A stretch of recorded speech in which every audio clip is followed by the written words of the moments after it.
Hello বন্ধুরা, কি অবস্থা তোমাদের?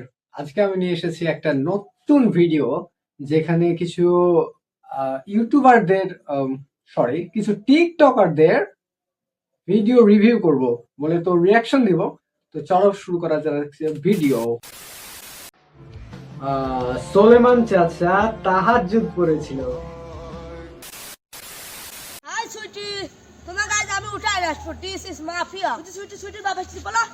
এই ধর ধর ধর ওকে, ধর ধর। ফ্রেশ ও, না ফ্রেশ? একদম ফ্রেশ।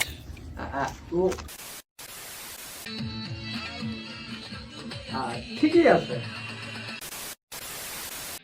আহ, হ্যাঁ, এটা যথেষ্ট পরিমাণে রিস্ক। হ্যাঁ, এরকম পরিস্থিতিতে আমিও ছিলাম ভাই। শহীদ জিয়ার গড়া দল জাতীয়তাবাদী ছাত্র দল রাজপথের যোদ্ধা তারা ভয় করে না বুলেট বোমা দেশের তরে সর্বত্র ছাত্র দলের নেতৃত্ব তারেক জিয়ার বুকের বল জাতীয়তাবাদী ছাত্র দল খরচ কণ্ঠে বলে যাই ছাত্র দলের পাশে চাহি